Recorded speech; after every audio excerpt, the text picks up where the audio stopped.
Mali ni Burkina ulu jaraka u teke di nyogoma wala saka jatike wale taba ka ulu kele frontière la Mali finti la ka ulu dankarke jatike wale taba ma bisabani flala sevare konala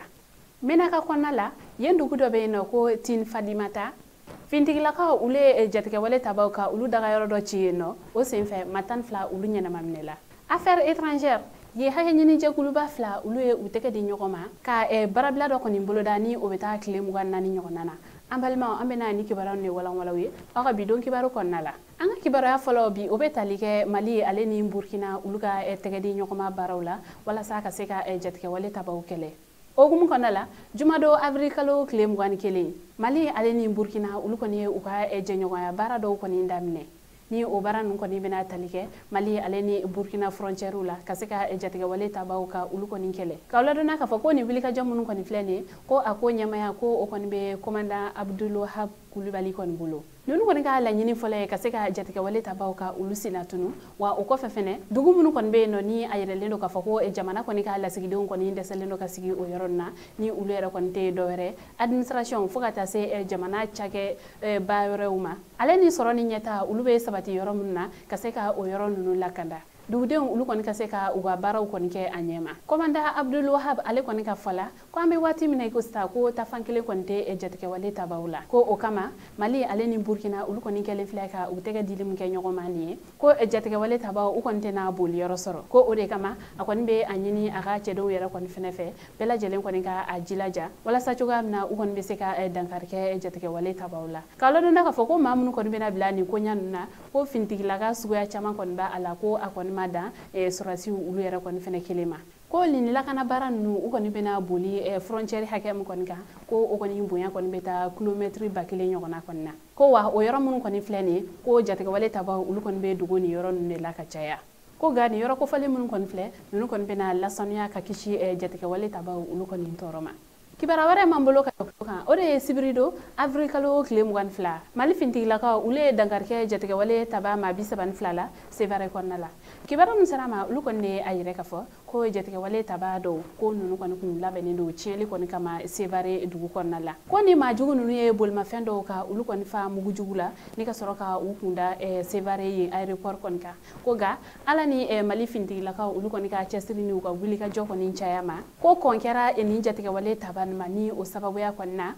ukon maseka aéroport ka ukon nasoro ko gani mobli mun kon kun falendo mugu jugula akon manye ni mugu jugun nun kon inchila ko ga o sababu ya la du chama kon be no ni mugu jugun nun kon inchi ro fanfe ulu kon injinna ni o nana ni matan ulu saye ale ni ma biworo ulu fene jogine kawla dona ka fo ko ma mun kon intan ale flene walma mun kon injogine flene ko nun kon bela jene kunye dugude unye ko ga fintigila ka ulu kon ka wili ka joyere kon fene kama o kera sababu ye jatike wale taba ma bisabani fla ulu bonela onina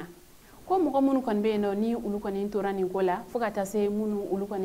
jogina ma ko jamana ale kon a joni ni mo nunu ni fere kon tikela ni ka se katani ni ma jogine nunu ni teliala kenya sola ko wa o donkilen kon nala ko wele wele kon imblala wala sa ma chama ulu kon kata joli kon di kenya sola wala sa mo ko ulu kon ni be se ka kisi jamana nyamoko ulu kone ayere ka foko ukon be dugudeun ka ulu foni yoro la kosabe ko sabla ma chama konne willa ni ka se kata joldi kama were ka ulu ni kisi jamana nyamoko ulu kone sepenke ka bela jelen kon hakila sigi ka ayere ka foko jatege wale taba ko ta fani nafa konte ula ko ore kama ukon be ka fere sugu bela jelen kon tige wala sa ka se ka dugudeun ka ulu bo ujaka o kumu konna la ko hakili sigi o koni nyinne do bela jelefe ko wa duguden ulu yere kon fene ka fara fintugu ka wala sa ubese ka ula kana kanya juga yamna ko wa o yere kon fene te kenin do yere ni dugude mun kon ye sigana fen kon ye mun kon te u ka yorola u ka wele kon bla fintig la ko matiliala wala sa ko mse ka kenin ko nunuma ka se ka duguden ka ulu ni la kana kibara wara mambolo kada ukloka ode menaka ale dugumbe no kotin fadimata man finti la ka ulu kone jatike wale taba matan fla ka ulu nyana ma mineni yorena kibara msrama ulu kone ayire ka fo sibrido avril kalo klem wan fla finti la ka ulu ka la kana barado uhumun konala ulu kɔni willa ni ka taa jigi menaka yen kɔni marabolo kɔnɔna la kɛrɛnkɛrɛnnenya la tin Fadimata ni yɔrɔ kofɔlen kɔni na a yiralen don k'a fɔ ko jatigɛwale taba dɔw ulu kɔni daga yɔrɔ de kɔni tun bɛ yen nɔ o kama Mali finitigilakaw ulu kɔni ye kɛlɛ bin nin jatigɛwale taba ninnu kan maa 12 ulu ɲɛnama minɛla wa o yɛrɛ fɛnɛ tɛmɛlen kɔfɛ ka bɔ yen nɔ kɛlɛkɛminɛn dɔw minɛla fo ka taa se marifa jugu dɔw ma ale ni ulu chargeurs téléphone satellitaire bamanan marifaw sorasi finiw fo ka taa se u ka sorasi samaraw ma finitigilakaw ulu kɔni ye sɛbɛn kɛ nin baara ninnu kɔfɛ k'a yɛrɛ ka fɔ ko tin Fatimata ale ni a lamini dugu fo ka taa se Shima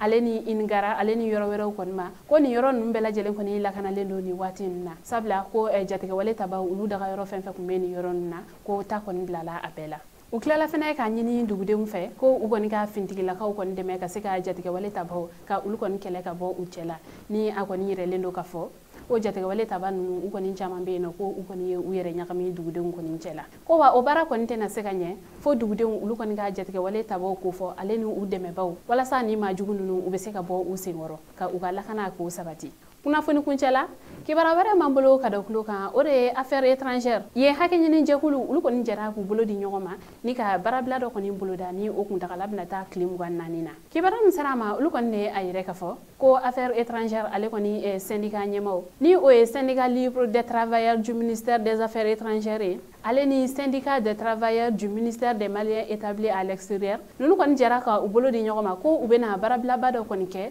ni o bena daminɛ avril kalo tile 26 ko wa ni baarabila in ale kuntagala bɛ taa heure 500 ale ni 76 la ni o ye tile 24 o jate ye ni jɛkulu fila ninnu ulu kɔni a yɛrɛ ka fɔ ko n'i y'a ye ulu kɔni taara ni baarabila in kɔnɔna ko o sɔrɔla u ni jamana ɲɛmɔgɔw ulu ka fɔnkɔɲɔgɔnya kɔni senfɛ u ka laɲiniw ulu sabatili hukumu kɔnɔna la ko wa ulu kɔni ka laɲini tɛ dɔwɛrɛ ka se ka ulu kɔni ka baaraw ka ulu don ba la musaka ko ta fanfɛla la ka se ka lafiya kɛ u ye o yɔrɔ ninnu kɔnɔna walasa ulu kɔni bɛ se ka u ka baaraw kɛ i n'a fɔ a ka kan cogoya min na ni hakɛ ɲini jɛkulu ninnu u ye a yɛrɛ ka fɔ ko Mali consulat fo ka taa se a ambassade ma Mali kɔkan jamanaw la ko service minimum ko o kɔni bɛna kɛ o yɔrɔ ninnu na ko ga ko ka bɛɛ lajɛlen kɔni na dɔnniya ka fɔ ko baara bɛ baara la ko ulu kɔni tɛna se ka kɛ ko kɛrɛnkɛrɛnnenya la mun kɔni ye carte d'identité nationale ko ulu kɔni dilanni o bɛna na jɔ ko wa o kɔfɛ visa ɲini ko o baaraw bɛna jɔ ko wa fɛnɛ ko passeport diplomatique ko ulu fɛnɛ baara bɛna jɔ ale ni affaire juridique ulu fɛnɛ bɛna jɔ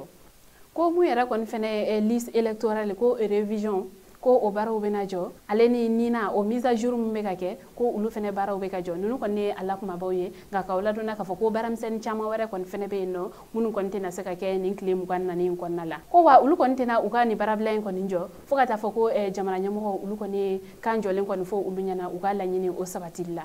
wa ni kuma ninnu kɔfɛ fɛnɛ ni hakɛ ɲini jɛkulu ɲɛma ninnu ulu tilala k'a yɛrɛ k'a fɔ fɛnɛ ko u ka avril kalo o sarawaliw kɔni na ko u ye a yɛrɛ k'a fɔ ko dɔw kɔni kun tigɛlen don o la o waati kelen yɛrɛ kɔni na ka aw ladɔnniya k'a fɔ ko u kɔni kun ye baarabila dɔw kɔni fɛnɛ kɛ ni a bɛ se ka kɛ o kɔni de kama nka hali bi hakɛ ɲini jɛkulu ninnu ulu kɔni ye a yɛrɛ k'a fɔ ko o waleya min kɔni kɛlen filɛ nin ye ko o kɔni bɛna dɔ fara ulu kɔni ka cɛsiri kan ko fo ka taa fɔ waati min na u kɔni ka laɲiniw o kɔni sabati la ko wa o waleya min kɔni filɛ nin ye ko ulu kɔni a faamuya k'a fɔ ko jamana ɲɛmɔgɔw ko ulu kɔni ka laɲini sabatili ko o tɛ u ma ko wa ko o kɛra sababu ye fɛnɛ ni ka ko cogoya ka o yɛrɛ kɔni fɛnɛ gɛlɛya an balimaw ni kibaruya ni tun b'an bolo ka da kulo kan ani ce aw ka kulomajɔ la aw k'an bɛn